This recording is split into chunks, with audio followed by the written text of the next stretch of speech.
Like I said, core tight, stretch, and then here, elbows, activate the elbows and pull with the elbows.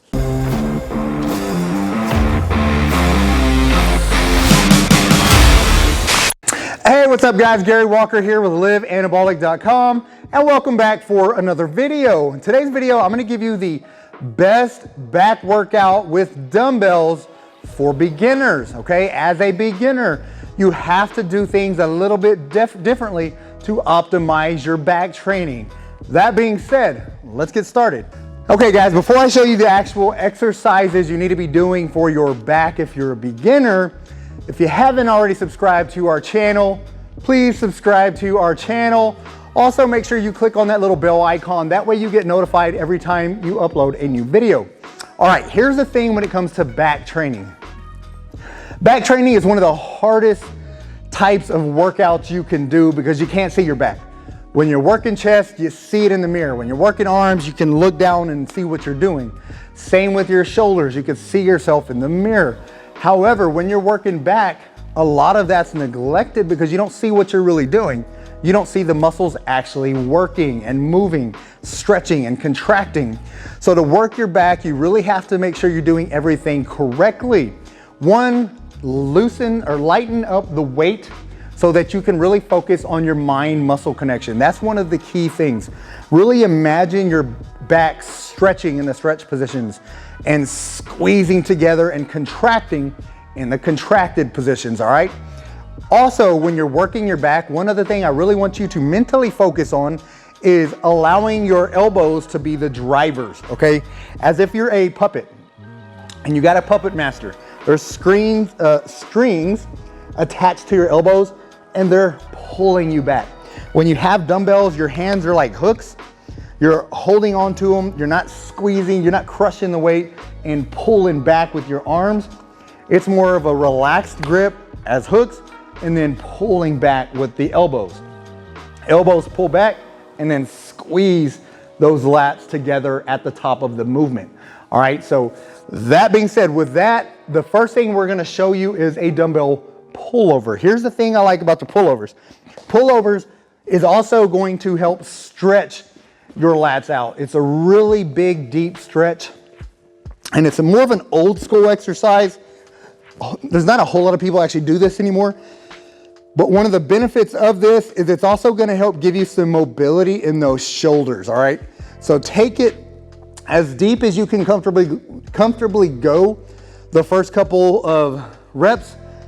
As you start loosening up and your shoulders feel better, your back starts getting looser, then go a little bit deeper with each and every rep if you can. So basically you're just gonna wanna cup this dumbbell up at the top like this and flare those elbows out slightly. When you flare them out, you're gonna take some of the chest movement out of this exercise. From here, keep your abs tight and contracted. Nice stretch. You should feel that in your lats and then pull up again. Elbows. Here's where I'm talking about focusing on driving the weight up with your elbows. Nice stretch in your lats. Also, when you're stretching, make sure you're keeping your core tight. Like I said, core tight, stretch, and then here, elbows, activate the elbows and pull with the elbows. Let me show you 3. That way you see the actual cadence. Stretch, contract. Stretch, contract, one more. Contract. That's how you want to do your pullovers. Also, with all 3 of the exercises I'm going to show you, you want to shoot for 10 to 12 reps. As a beginner, what that does is it allows you to really focus on the mind-muscle connection because you're not lifting really heavy weight. If you're starting out lifting 6 reps or 8 reps, and typically what that means is the weight is really heavy. You don't want to go straight into heavy weights. You actually want to learn more about how to do the movements correctly. That way you're maximizing each rep of every single set of all of these exercises. That's the key to developing a better back, more full back. All right, second one, we're gonna stay on the bench, but we're gonna do an incline. This is a chest supported dumbbell back row, okay? So the reason I prefer the chest supported when you're a beginner, you may have done a back row before to where you just bend over, and you're just rowing. If you're a beginner, a lot of times what happens is you got a weak core, weak lower back. You're gonna start feeling it in your lower back, and your mind's gonna go there as opposed to working your lats, your mid and upper back. So to avoid that, go ahead and get a nice supported bench, chest support, and it's gonna take the tension off of your lower back, which is gonna allow you to really just focus on working the lats. All right, with this, like I said, you're gonna lean forward here. Again, keep your core tight, nice stretch. Keep your head straight. You don't wanna look down like this. You don't wanna pull it up. Just keep it straight and neutral for your neck. And then once again, you see my hands are hooks and I'm pulling with my elbows.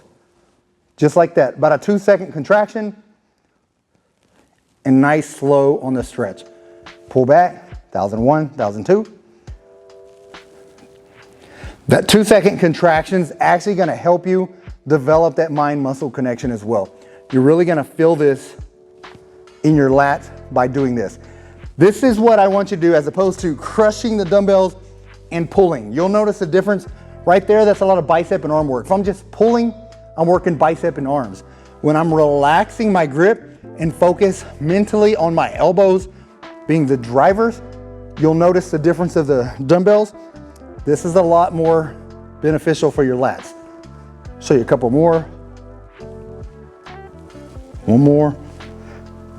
All right, there you go. All right, that's the second back exercise. I like doing that one basically with the pullovers, working those lats, stretching the lats, getting blood into the lats. Now when you're doing the rows, you're working lats, also some traps. Your traps are gonna kick in and your rhomboids are gonna kick in. So it's a better overall upper back exercise. Now, third back exercise is one of those exercises that's called a compound movement, multi-joint movement. The benefit to doing this, it's gonna boost your hormones, your testosterone level. It's gonna boost your metabolism. You're gonna burn fat. All right, so a lot of benefits to doing the dumbbell deadlift. Dumbbell deadlift, here's the thing.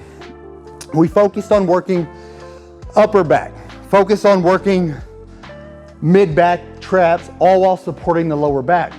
Now your lower back's gonna get some of the work. This is an overall posterior chain exercise, meaning you're working your glutes, your hams, low back, mid back, and even upper back at the top. So it's a good way to finish off a workout if you're doing these 3 exercises. Typically, what I'm gonna recommend is don't go too heavy initially. A lot of people go extremely heavy on the dumbbell deadlift, and that's okay eventually once you get the form down. But what I want you to really focus on is just maximizing the movement itself. So the difference when you're here, basically what I want you to focus on is getting a hip hinge. What a hip hinge is you're bending here at the hips by driving your glutes back. You're not just bending over and grabbing the weights. You're driving those glutes back. You see how they're going all the way back? So keep your hands here and drive the glutes all the way back. Once they're back as far as they can go, then you're gonna bend enough to grab the dumbbells, okay? You'll notice this position here, my back is still straight. What you see a lot of people do, and this is where the lower back pain kicks in, and the reason a lot of people think that deadlifts are bad for you is because they're doing them incorrectly.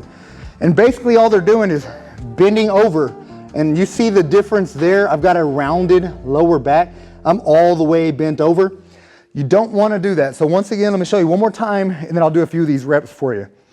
Keep your hands here to your side, and then glutes back, glutes, glutes. Like if there's a wall here and you're trying to touch it, that's as far as I can go. Now it's a small bend. Right there, grab and lift.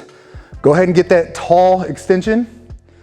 Same movement on the way down. Instead of just bending down or turning this into a dumbbell squat, you hip hinge. You let the dumbbells ride down your legs while the glutes are going back, back, back, back. From there, down, back up. Couple more.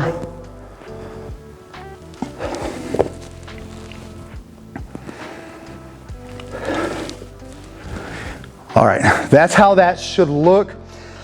When you're doing them correctly, you're gonna feel a little low back, some mid back, and glutes, and even hamstrings. So once again, we're finishing off with this because it's a great overall posterior chain exercise. But all right, guys, if you have any questions about any of these 3 exercises, leave me a comment with that question. I'll get back to you. Also, share this video and also go back and check out some of our other videos. I want to remind you of that. We got tons of great workout videos, nutrition videos, motivational videos, anything you need.